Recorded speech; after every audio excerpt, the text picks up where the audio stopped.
Good morning and welcome to Ayubowan Sri Lanka. Today we have with us Mr.Malraj Balapitiya and he is the Chief Executive Officer of the SLT Publications. Good morning, Mr. Balapitiya. Good morning. So we are just about to talk about the telephone directory and the other means available to access information. So initially tell us what exactly is the role of the telephone directory. What do we expect from that? Telephone directory I can define as a list of names alphabetically listed in the directory, and this is given to all the customers free of charge so that they can find information and stimulate call. So this is a kind of obligatory requirement from the Telecommunication Regulatory Commission for any fixed line operator to publish a directory. So therefore we are publishing directory and we are distributing these directories among Sri Lanka Telecom customers free of charge. So it is under the Sri Lanka Telecom that you are doing this. So what is the relationship between Sri Lanka Telecom and SLT Publications? SLT Publication is a fully owned subsidiary of Sri Lanka Telecom. So prior to formation of this SLT Publication, this operation was handled within SLT as a department.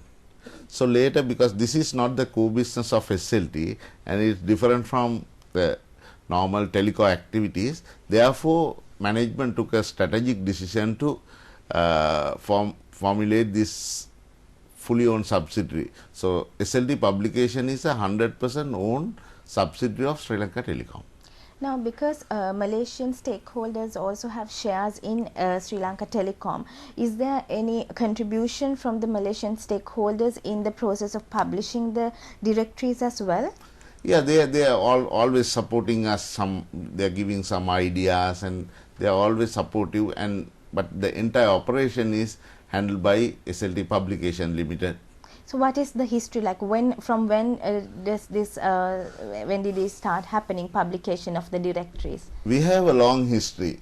We have been publishing directories since 1939. So now this has become an obligation. So our first directory was published in 1939. Right, so that's a long time. Yeah, during a certain period, say somewhere 83 to 2000, this production was outsourced and handled by a private party.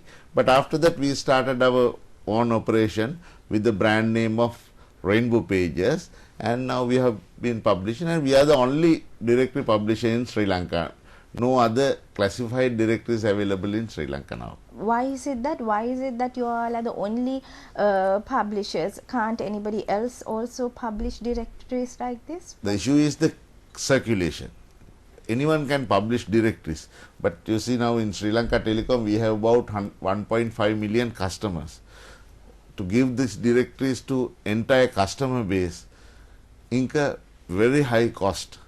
So then you have to get that return from advertisement or whatever the other revenue medium.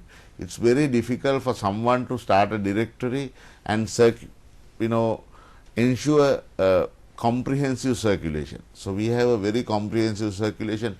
We distribute directories to all the SLT customers, and also we distribute directories to all the business organization irrespective of their service provider. Even the other operator customers get our directories, and it is available in public places like railway station, post office, not only Sri Lanka, even in embassies.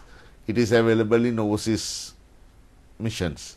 So it is this wide circulation. Yes, it's a very comprehensive circulation. Someone else from carrying on publication of the directories. Yeah.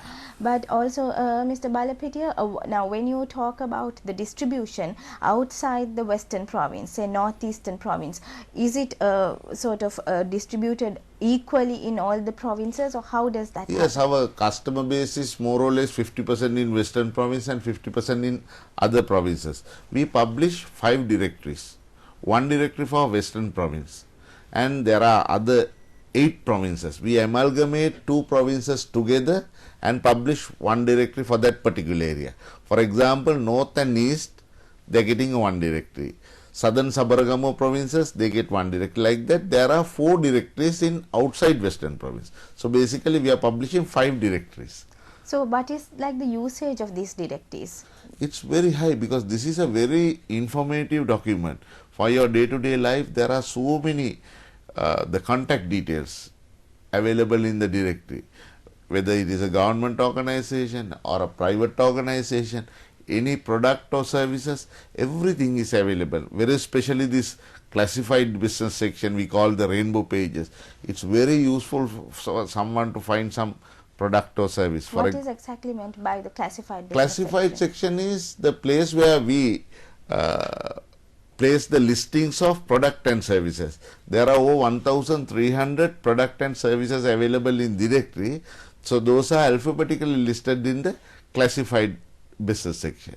And now when you are collecting data for this particular directory, what is the method that you use, and do people consider it seriously that they have to give the accurate data, and what is the procedure behind the collection of data to enter the directory? Yeah, there are 2-3 sections in the directory. If I say the residential directories, the residential data we directly taken from the SLT main database, because we have our database. Now say for example, you are getting your telephone bill. So name and address is there. Telephone number, name and address is there. Those are the 3 key the information we need for the directory. We take it from the SLT database. But the other information, for example, government organization. So we have a special unit to coordinate with each and every government department to collect information, because it is very difficult. Because say for example, education department, they may have 100 or 200 telephones, but they use particular telephone numbers, hotlines or direct lines, whatever. So then we coordinate with them and we get the information. And especially in the government section, you have to list, it's according to the hierarchical basis. Say head of department, the secretaries, the names are changing very regular basis. Therefore, we have to contact, and every year we get this information. So this update happens yearly? Yes. And then when you are talking about the non-SLT customer base, then how do you sort of get Because in our directory, the business organizations are listed. Basically in all organizations, they have SLT numbers as well as the other numbers. Our directory is now open for any customer to list their telephone numbers. Now prior to 2002, when we were publishing directories, it was only the SLT numbers were available here. But now if you refer our directory, because there are so many other numbers available. So this is available for any operator to list their telephone numbers in our directory. Basically the organization we list free of charge. Now that brings us to an important question, Mr. Balapitiya, that is about accessing this information. Is it only through the directories that we can access this information, or is there any other means and ways that we can actually access the contact details of the business organizations and the residential addresses and everything? Yeah, that's a very important question, because now we have very important, the directory is a very important document, because this contains so much of valuable information. Now if you take government organizations, not only the SLT customers, other people do need this information. Now product and services, the other people, they do need information. Because of that, we have extended these services to other operators as well. And also there are some other mediums. Say for example, this is our national directory CD. This contains all island information. You don't have to have a telephone, but if you have a computer, you can get this information. One other medium is the website www.rainbowpages.lk. So that's the most comprehensive business website. So I can explain one by one on a later stage. And also the web. Like that, there are